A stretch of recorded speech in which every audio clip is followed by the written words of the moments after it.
We have reached the peak of our journey in the footsteps of Jesus in Jerusalem. And the peak, of course, is or are the last events in the life of Jesus. It is the crucifixion, the burial, and the resurrection.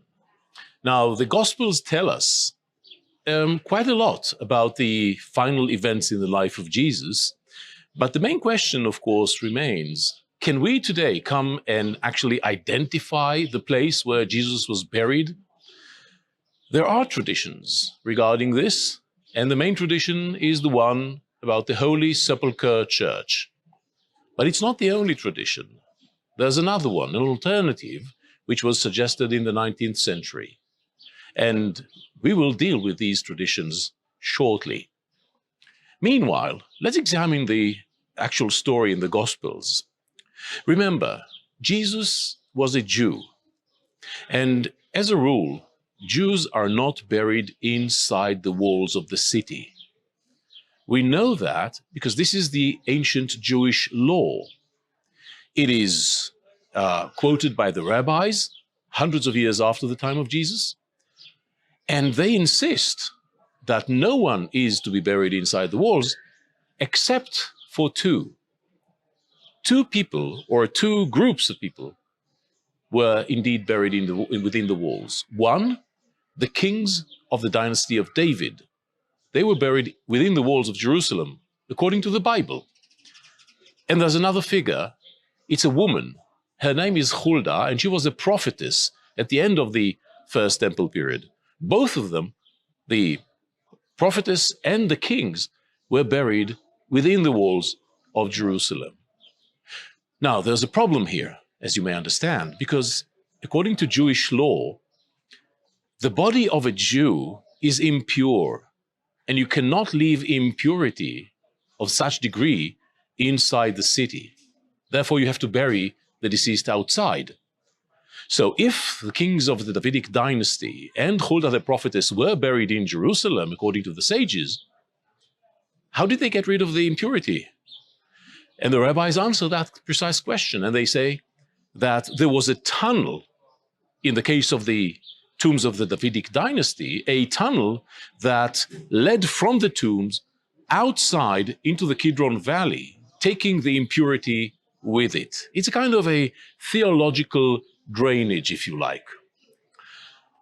So, from these stories, it is quite clear that Jews do not bury within the walls, and therefore Jesus, being a Jew, was definitely not buried within the walls. Moreover, when we read the Gospels, we hear about Jesus taken, after his trial, he's taken to the place of crucifixion, which is near the place of his burial. And then it is said that after the crucifixion, his disciples, his followers, went back to the city. The clear conclusion is therefore that if they had to come back into the city, the execution, the crucifixion, and the burial were probably done outside the city. So Jesus had to be buried outside the walls of Jerusalem. Now the question is, where are the walls of Jerusalem in the time of Jesus? Remember, the year is around 30 AD. In those days, there were just 2 walls out of 3 in Jerusalem. By the end of the Second Temple period, there will be 3 walls. But now, in the year 30 or 33, it's 2 walls. One is the old Hasmonean wall, which is named the First Wall. Josephus Flavius, the Jewish historian who lived in Jerusalem at the 1st century AD, tells us that the first wall was built by the kings of the United Monarchy, by Solomon, by David, and the rest of the kings. Obviously, he was wrong. We have found the first wall. It was built in the Second Temple period by the Hasmoneans. But the first wall is nowhere near us. It's actually, it ends around the area of the Jewish quarter today, far from us. The relevant wall would be the second wall. Who built the second wall? Well, that's a major question in scholarship. We don't know. Some scholars believe that the second wall was built by King Herod. Others suggest that it was built by the Hasmoneans, perhaps a couple of years before the time of King Herod. Jesus' tomb had to be outside the first and the second walls. So the question is, where is the path of the second wall? Now, the most ancient tradition about the location of the tomb of Jesus is the one referring to a place called the Holy Sepulchre Church, or the Holy Tomb, in the old city of Jerusalem. Over there, Christians worship and they believe for many centuries this is the place where Jesus was buried. But by the 19th century, new opinions and criticism evolved within Christianity, especially within the Protestant groups, claiming that the location of the Holy Sepulchre Church is improbable. If it is the tomb, there's a problem here because we are inside the old city, and of course Jesus had to be buried outside the old city. And therefore they suggested a new location, which is indeed outside the walls of Jerusalem today. However, one must remember that the walls of Jerusalem today are not the same walls as in the time of Jesus. Remember, in the time of Jesus, we had the first wall and the second wall, and today we have just one wall, which is a result of the building activities of the Turkish Ottomans in the 16th century. There's no relation whatsoever between the walls of the Second Temple period and the present-day walls. So that cannot be a real criticism against the location of the tomb in the Holy Sepulchre Church. Actually, the situation is quite more complex. There are many considerations we have to take into account. So what I'm going to do now with you, I'm going to take you to two places. To the Garden Tomb, which is the alternative suggested by the Protestants, and we'll explore the pros and cons. What corroborates the opinion that the tomb is outside the old city in the place named the Garden Tomb, and what goes against it. And we're going to explore the Holy Sepulchre Church, the traditional location of the tomb, and see whether there are any archaeological or historical sources that can corroborate the suggested location of the tomb. So without further ado, let's go on and explore these two magnificent places.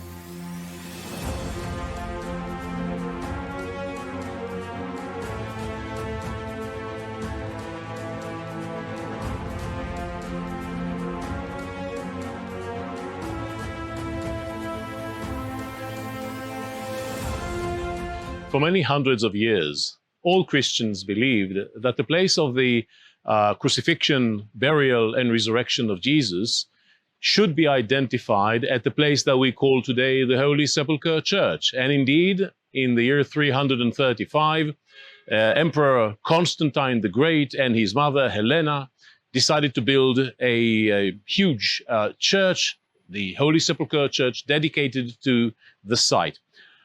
However, in the last couple of hundreds of years, there are different opinions and different voices within the Christian world, mainly of Protestants, evangelical groups, who believe that the location of the crucifixion could not have been inside the Holy Sepulchre Church.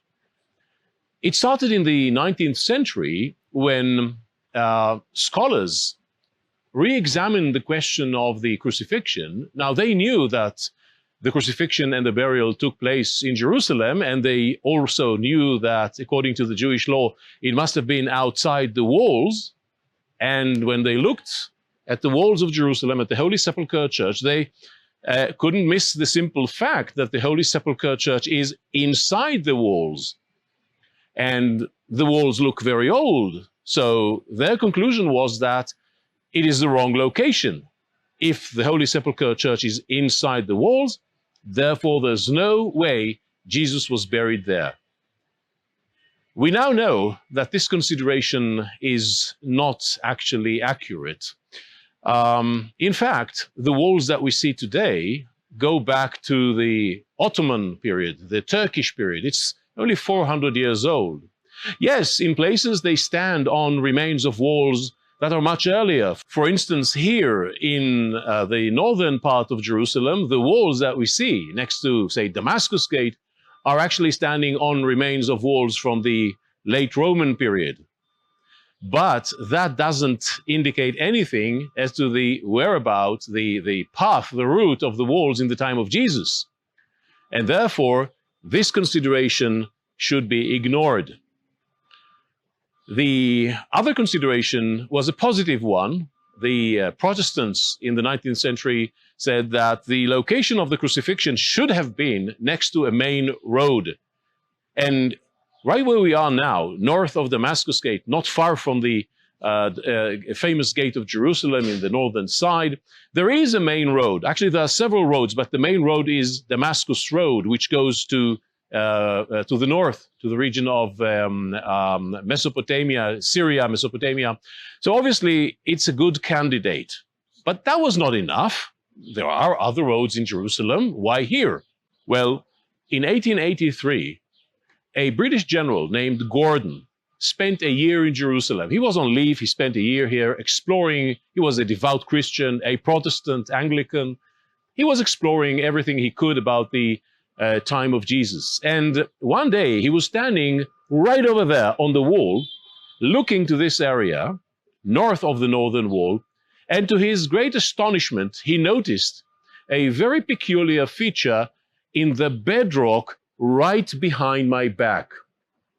And over there, you can see a rock scarp, and there are caves in the rock scarp. Two of them look like eyes, one of them like the nose. And back then in the 1880s, you could actually see, lower than we can today, there's another cave that looks like a mouth. It looks like a skull, says General Gordon. And lo and behold, he says, this must be the explanation to the term Golgotha in the New Testament. Golgotha, meaning skull in Aramaic, one of the languages spoken in the time of Jesus. Calvary in Latin, Calvaria. Okranion in Greek. They all mean the same thing, skull. And the New Testament mentions that Jesus was crucified and buried in a place called Golgotha. So, says now General Gordon, here is Golgotha. And that's why it's called Golgotha. It looks like a skull, a perfect explanation to the name. So what do we have here? We have a natural rock scarp with caves that look like a skull. There's a main road going by, and we're definitely outside the walls of the Second Temple period. So Gordon says this is the right location of the crucifixion, the burial, and the resurrection. So it looks perfect. Now, there's one problem, though. Where's the tomb? If this is Golgotha and this is the burial place of Jesus, where is the tomb? There should be a new tomb from the Second Temple period in this vicinity. Well, there is a tomb. Let me take you there. It's not too far. We are inside the garden tomb. So the tomb should be somewhere around us.